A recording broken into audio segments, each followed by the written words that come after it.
Hello there, welcome to GreenWales. We are here with Dave Harris from inside the men's sheds. Look, men's sheds, come, you said it right there. We're with you, fantastic Dave Harris today. So first of all, we do a little welcome. So croeso to GreenWales, the channel celebrating the people, businesses and projects building a greener, fairer Wales.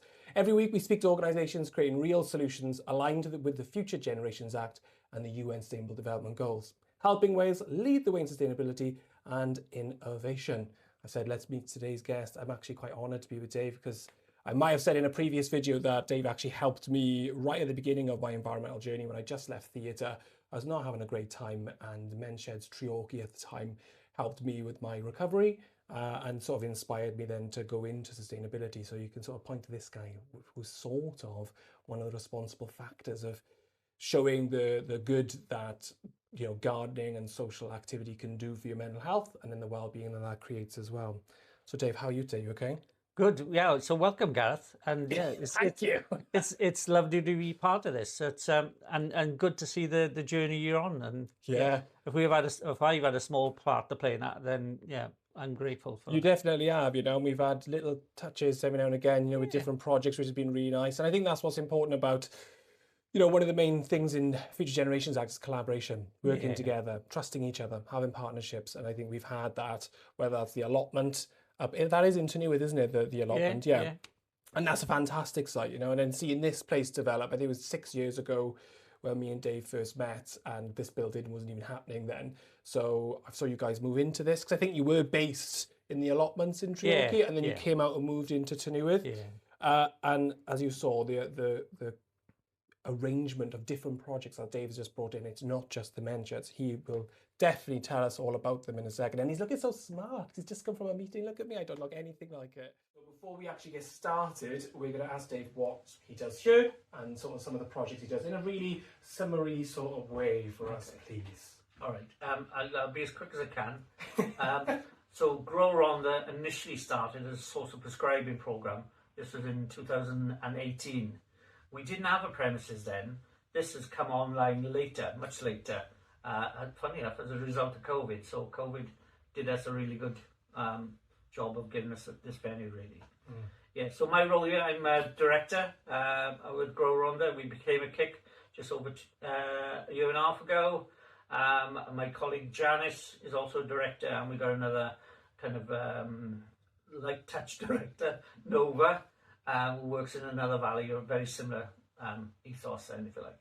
So we will start with a question. You have 5 questions in total, with a little bonus question on at the end. So we'll start with question 1, Dave.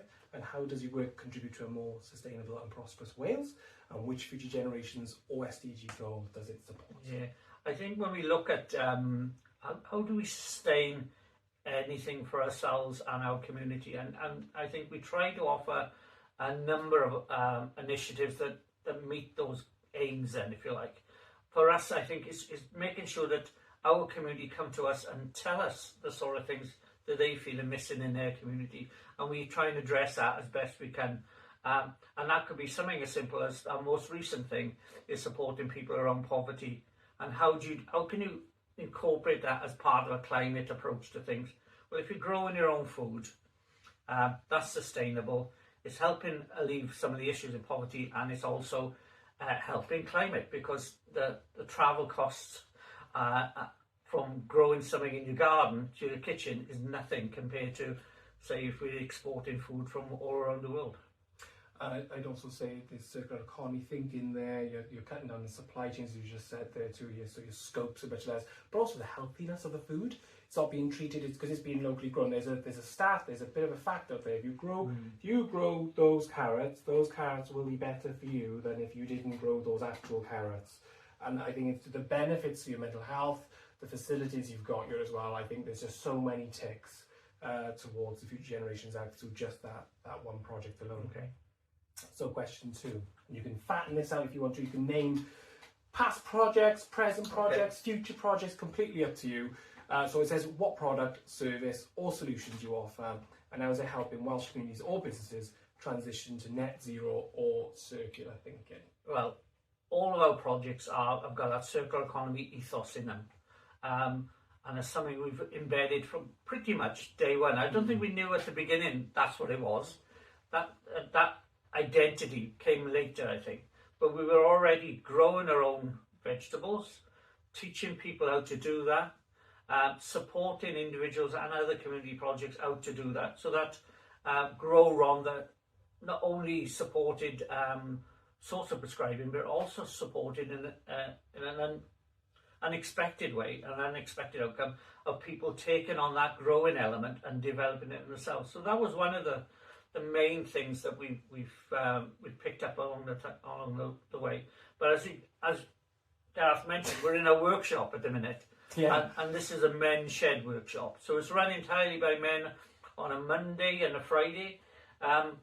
They're in the middle of restructuring how it looks, so it's a bit upside down, but sometimes this is the best way to work. I think sometimes is working out what works best for you. So yeah, it's kind of a bit chaotic, a bit like some of the individuals that come here were a bit chaotic. But it looks like, looking around, there's some amazing little extraordinary things going on right behind us. Can you tell us a little bit what they're currently up to in the men's shed? So that's the top of a child's stool. So they've been decorating these stools with Disney characters. Yeah, I can. Yeah, there's a few here. They've also made I don't know if there's any in here. Bird boxes we've been making. We've also been working with the local preservation group on a water vole habitats. Oh wow! So they have got a work board here, and they kind of go through that board, and every week then they'll pick something different if they finished the previous one.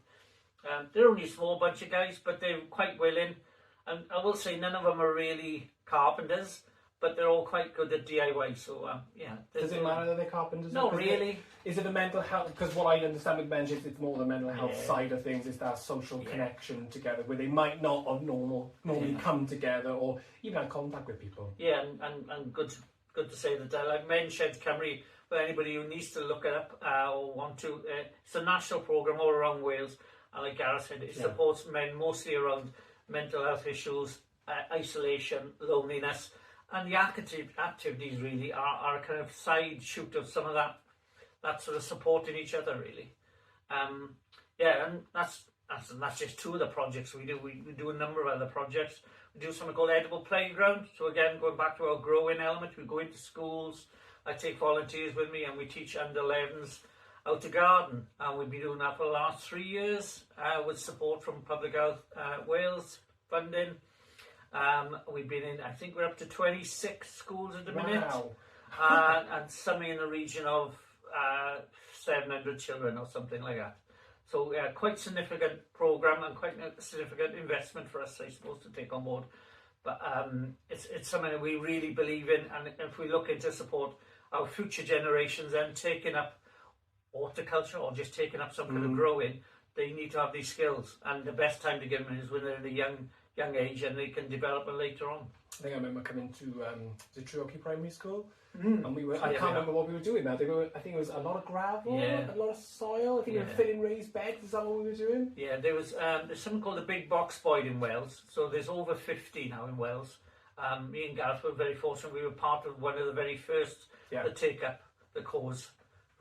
This was a Welsh Government funded programme. So if you get an opportunity, go and find out if there's a Big Box Boyd in your community. If you live in Wales, there's a good chance there's not one far away from you. And find out a little bit more what they do, how they support the environmental issues that we're all looking at to work with, and just get involved with what your school's up to, really. I'm going to grab you on one of the projects. I can feel that they've run so many projects. Yeah, and it's done so bad that sometimes it can be quite hard to remember all of them because the impact they're making is so great. Downstairs, I saw lots of stuff going on down there. The last time I was here, none of that existed, so it shows you how quickly these guys move. So can you tell us what's happening downstairs? So we're in a kind of two-storey building, so this is the upstairs, and then downstairs we've got a coffee shop and a subsidised food shop. Not exactly a pantry, but it's run on a very similar lines. We can come in and you can just purchase things from our pantry then, if you like, at a reduced cost. So rather than paying you 60, 70 pence for something, you'd probably pay 30, 40 pence here. And it's just trying to help those people alleviate issues around poverty. A lot of the food we get here is from fair share. So for people who don't know fair share, they source food from large food sort of supplying companies, so like Asda's and Tesco's and Waitrose and whatever, and then they outsource it into projects like us, where we can purchase it from them at quite a small cost, and that prevents any of that food or any of those items going into the landfill, which is again a massive thing that is affecting our environment. So if we've taken in that food, I suppose, selling it to our little community. What we don't sell, we've started a once a month cooking club now, so people can come and cook that food that would normally go to landfill. And we've been working with some lovely people creating that. Gavin, you know Gavin? I was just about to say, I was with Gavin yesterday.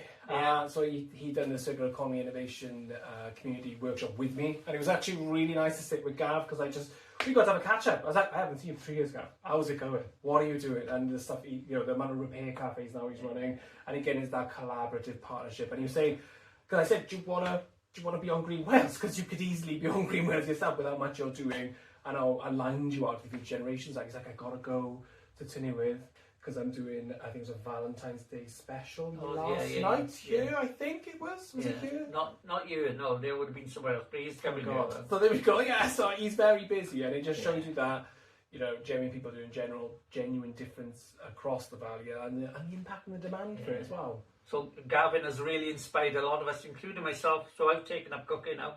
Never cooked before, so you'll come in on a Tuesday and you'll find me in the kitchen cooking for people. I bet that's an amazing experience. It's just completely out of my skill set, but I've really taken to it, and then that's purely from seeing somebody taking literally food that would go for rubbish and cook with it, and then produce something that looks amazing and tastes amazing. And the clever thing is here with the supermarkets, you've got scope 1, 2, 3 emissions. Your scope 3 is anything up and down your chain, your value chain. So their waste is their scope 3. Now your scope 3 emissions are the hardest to control. So the way supermarkets do it is by donating it to other companies. So they lessen their footprint. You get a product for nothing. The emissions technically become yours, but as long as you consume the food or make it into something, then it's gone. It's all sorted. And I think that's a good way of doing it. It's quite, I wouldn't say it's circular, because it stops at some point and it goes somewhere else. But it's a good way of using everything and not creating waste. Yeah, and initially at the very beginning of that project, we did have some waste, because it was a new project. We were trying things out we'd never tried before, and ultimately things are not going to work out as how you plan. But I think we've got it now. We've cracked it now. So everything that comes in now will get reused. I know Gav was saying, I asked him yesterday about that, and he said, any waste, we'll have it for lunch the next day for the guys.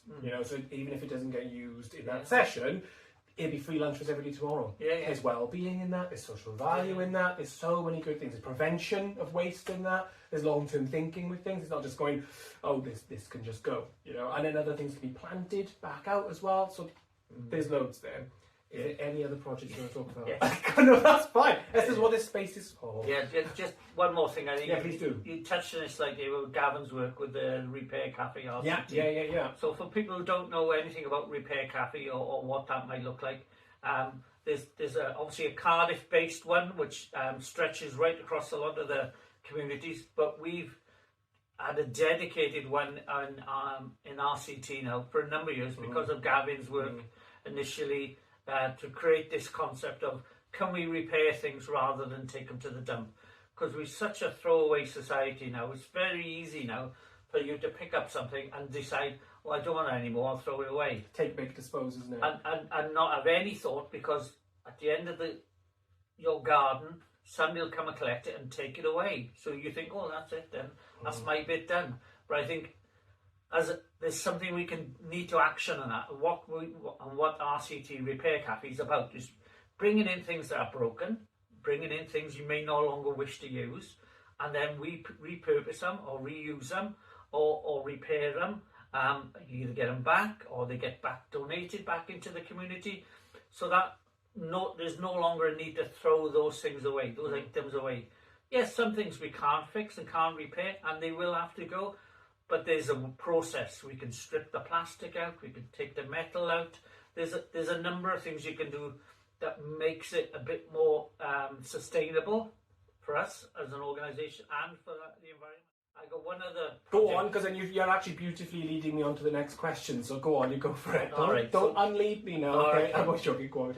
So I got one more thing. We do a project in the local hospital. So this is Sputty Joe Thomas.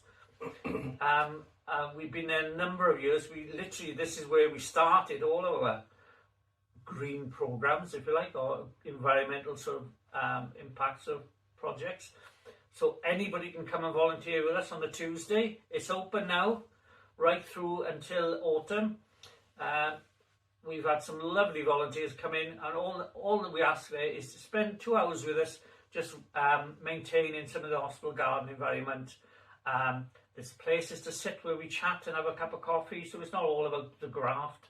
And there's an opportunity there for people to come and obviously learn a little bit about horticulture or gardening. We've got our own little allotment there. The hospital has allowed us to create an allotment as well as take on some of the maintenance. And that's a project that we're looking at long term. Again, we're going to working with Down to Zero on some of the issues there. Black Mountain College and Down to Earth as well from Swansea are going to partner with us. So it's going to be a real joined up sort of approach this year. It's an amazingly located hospital. I was actually there for my flu jab in January. I saw the garden and I was like, you can see the difference when you go to the places that don't have a little small community to places that do have projects running out of there. And the difference it makes to the grounds, the difference it makes to the feel of the place, when you feel much more welcome. It's actually a really beautifully hidden place. It's a little gem. It's a little gem. It's surrounded by a forest. Right, question 3. Go on. Are you ready? And I think you'll answer this beautifully as well. What challenges have you faced as a Welsh business or project, and what support or collaboration would help accelerate your impact? Oh, well, we all know the financial climate everywhere in the third sector is really difficult at the moment.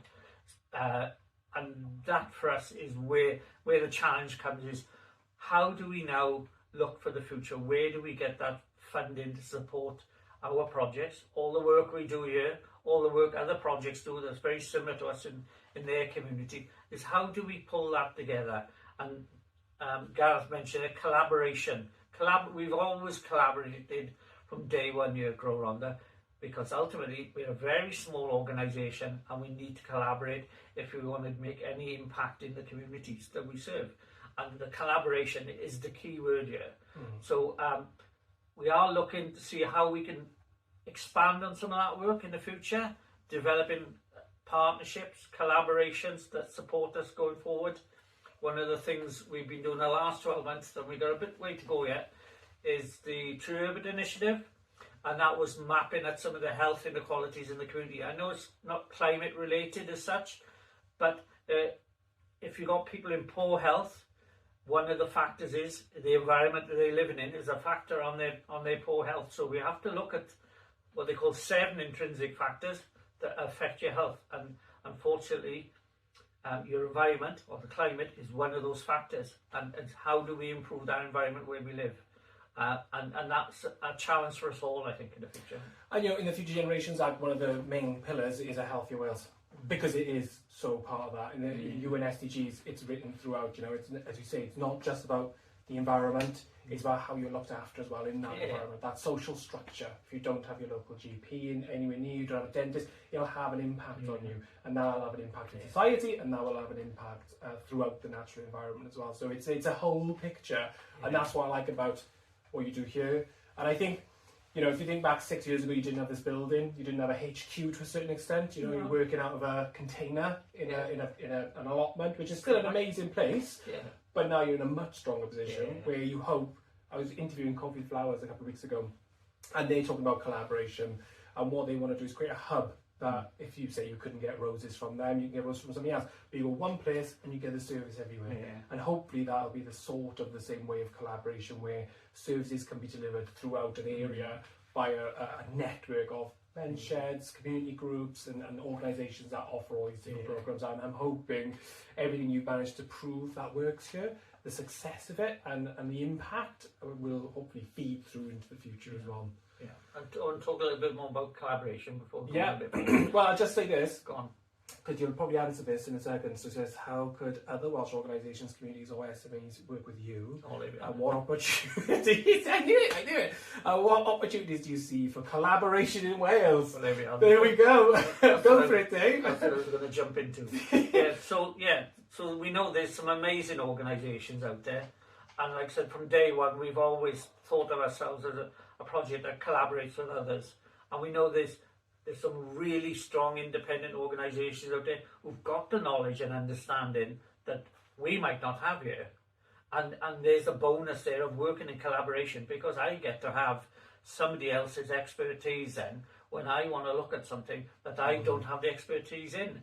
And you can only do that through collaboration. Yes, I could fetch somebody in and I could pay them an exorbitant amount of money to do that.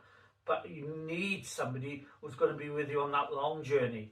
You need that collaboration to be from day one until whenever 3, 4, 5, or I mentioned to Gareth earlier, 7 generations time. But that's the 2 generations now. When you said that to me, that was absolutely perfect. When they were talking about the plans of the future, they were saying, "Oh, we need to be thinking about 7 generations from now." And I'm like, it's long-term thinking, it's prevention. You're stopping that. If you do short-termism, after the funding, say you've got 1-year project, you're not thinking about the next thing, which means it's kind of destined not to fail, but not to be able to continue in its own right. But if you think long-term, and again, if you look around here, this doesn't look short-term to me. You're not going to be able to pack this up in an hour, are you? No. And the building as well, it's become such a multifaceted, functional building. The value in it is extensive. On the other side of this door, there's just it's like a nice officey sort of area, but that means the amount of workshops you could do there for well-being, etc., are extensive. Downstairs is a cafe, and you've got a food larder, pantry sort of thing going on down there as well. And outside, I did a little video of the planting areas and the bedding areas. You've got an allotment up the road. So there's multifacets everywhere. Sorry. So like Gareth was saying, you utilise obviously the capacities of the buildings you got and what you can offer there. But don't be afraid to talk to other organisations and discover what works for them. What's best that helps them support their community. Because ultimately we're here to serve the community. So we meet with our community once a month. So we have community members coming in to us, warts and all, asking us all kinds of questions. And then we can't always address some or answer some of them, but we can take some of them forward. And the coffee shop was a good example of that. And the kitchen, they say now, was a good example of us engaging with the community. They telling us what they wanted or what they'd like to see, and then we offering it. And I think that's where you get community buy-in, and it's when they see, oh yeah, I was part of that, who asked for that, and look at it now. It's so valuable as well, that community expertise when you reach in, because you've got projects that just come in, deliver something and come back out again. And I think communities have been a bit burned by that, which means they don't engage, which means the KPIs and the figures don't come through. When you have someone like Dave who's been here for 6 years and you work directly with the community, you talk to them, you find out they need, you deliver for them, you get the trust, you get the buy-in, which means you get the impact. So then if you want to partner and collaborate in this area, then you come to speak to people like David, and then you can collaborate together. And I think the important thing now is that everybody does need to collaborate. Partnerships and owning your own thing and being cut off from the rest, it's been proven time and time again not to work. It just doesn't work anymore. And collaboration, we did it in my old job, and you find that everyone share a resource. Some might be knowledge, some might be a venue, some might be equipment, some might be experience. You bring all that together and you've got an amazing event. And the other bonus that nobody ever talks about is everybody's audience. When I did beach cleans, it was COVID when I started doing beach cleans in Swansea, we had nobody really attend because it was post-COVID. So what I did over those 3.5 years was develop partnerships. By the time we finished, we had 168 partners who all came together. That wouldn't bring you 168 people, but it brought you 50 to 80 people every time. And for a beach clean or a litter pick, it's a huge number. And it just shows you by collaborating. It was everybody's win. It's not nobody's one win. Everybody gets a win. And I think that's the really important, is sharing the success. And if you can do that, I think you're on to a winner. And Gavin was right. Sorry. Call me Gavin. Gareth's right. So one of the things we pride ourselves on is the trust we share with the community. And that's vital for us. Because if we don't have that respect or trust from our community, we can't do the best we feel we could offer. So hence a lot of what we do is reinforcing that trust with our community and our partners and our other organisations, getting our message across that we are a trusted organisation. You can come to us. You can believe in what we say is what we do, kind of thing. And I think that, for me, that's worth more than anything else. Is that trust, gaining that trust and keeping it, holding it. It does take work. It does take effort. It doesn't come overnight, but by God, you will see it when it comes, you know. And I'll leave you on my last question, but just to finish off on when you do have buy-in, that's when the volunteers come to us, when the projects come to fruition, that's when ideas come in. And I think that's when your dream of what you want to try and achieve in the community actually comes alive. And I think that's what's so important with engagement and that grassroots initiatives, which is why we exist at GreenWales, is to get across into these amazing projects, hopefully bring awareness to them, bring prosperity to these guys, either that through partnership, through funders seeing them. So if you see this project and you go, I like the look at this, just get in touch with Dave Harris. And Dave, you've mentioned a bunch of companies. I got one more question, but if someone wants to email you, get in contact with you, be like, here's an amazing opportunity, David. Yeah. How are they going to get in touch with you? We have got email addresses, so you can email directly to me, and that'll be fine. That's david@growrhondda.co.uk. You can check out our website as well, so www.growrhondda.co.uk. Is that all right? I'll check. I'll pin it below as well, so nobody has to worry about that. I am on TikTok, so you can follow me on TikTok now with all the other young trendy people. I'm on there. Are you just called Dave Harris on No, there? Just under Grow Rhondda. Under Grow Rhondda. Nothing fancy. I'll find that link and I'll put that below as well. And we have yesterday launched a GoFundMe page, which is live on our Facebook page, which is again, it's called Grow Rhondda. No surprise. So just really quickly on the GoFundMe page, is it for anything in particular? Yes, it's support us for the next 3 years. So what we're looking for is sustainable funding, really. We've had continuous funding. Well, I'd say continuous, that's a bit of a joke really. We've had funding over the last 12 months, and that seems to be how it comes now. It comes in spurts and starts and spurts, so we get 12 months of funding and may not get anything then for a while, and then we have another 12 months of funding. So the plan is this GoFundMe page will raise 3 years of funding so we can do a continuous planning program of activities. Supports both myself and Janice in a role. It's part-time, we're both part-time. We're both on the wrong side of 60, do you won't mind me saying. Very transparent, David. But I think it's a valid thing to do for you. If you don't come and support ours financially, check out your own community project. See what help and support you can offer them. They might not necessarily want finance, they might just want somebody to come and help them. It's volunteering, isn't it? Yes, absolutely. Go and do that. I love that, Dave. Yeah, okay. So, love it. I got a lot of links and stuff. You've mentioned some really good companies all the way through, and I always try and put live links in, etc. Okay. So I'll be doing that all the way through this video, which you would have seen already by now. So there's one last question. I feel like we've answered already. It says, what is your long-term vision for Wales, the green economy, and what role do you hope to play locally, nationally, or globally?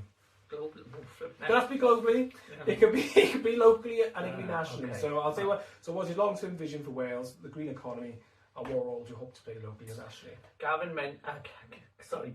It's okay. I was with 3 Gavins yesterday, so it doesn't matter. Gareth mentioned that we're looking at 7 generations. What's our thoughts or impact on improving the likely outcomes for our next 7 generations? As one of our trustees, Becky, brought it up in one of our meetings, is that how we should be looking at it? Should we be looking at that such a big scale of that much far ahead? And she's not wrong, I don't think, because if we look at the last 7 generations, all of that industry we've had, a lot of that heavy industry, what's the next 7 generations going to look like? What's that going to look like for our grandchildren, our great-grandchildren, and so on and so on? And I think we all need to have a think about that. I think is what legacy are we leaving now that our next generation or the generation after are going to have to take with them?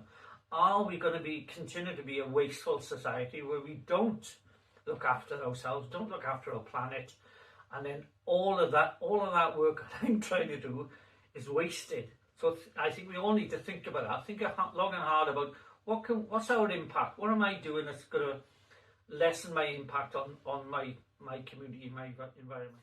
I think that's it now. Great, that is pretty much it. You got a cup of tea. No, one last thing. So this is the optional one. Who else in Wales is doing brilliant sustainability work that deserves to be showcased, and why? No pressure. Okay. I think Too Good to Waste, for people who've got an opportunity to go and check out what they're doing. There is a business model about what they're doing and how they're doing it, but they work directly with community people. They offer them opportunities to volunteer, progress into work, employment, or certainly give them the skills to go and seek employment elsewhere. They're really big into recycling and reusing stuff that would normally go to the landfill. So I think, yeah, for me, they are definitely on that scale of somebody to look at. I think they're a large scale because actually most of my house is furnished from Too Good to Waste because of the partnerships they have. They take waste from people like John Lewis or IKEA or House Clearance, and I think the opportunity to get amazing stuff from there, whether it's an antique, whether it's brand new but no longer needed, whether it's been repaired, and the scale of them as well. They're not a small little place. They've got multiple, there's one in Aberdare, one in Annecia, and there's a new sort of version, retro and vintage, isn't it, in Treorchy as well. So it's, I will have to give them a tap. I will say, not that I'm trying to promote them or trying to get some kind of... But no, this is what it's all about, it's collaboration.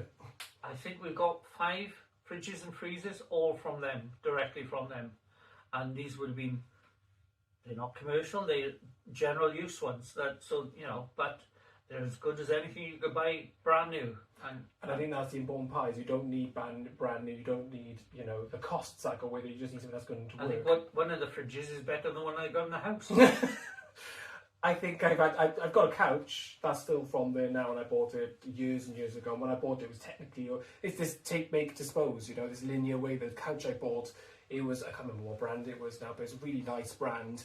And when I got it home, I saw it, and I was like, I'm having that immediately because it's a beautiful couch. I took it apart, it was 1 year old. The tag was 1 year old. So somebody, I think in London, had it, bought it, whatever, and just threw it straight away. So it just shows you the sort of intervention work they do, that circular economy, making things last. So that's great. So I want to say thank you for taking time out to come and see me, for me to come to you and have a chat. You literally just came through the door while I was setting up.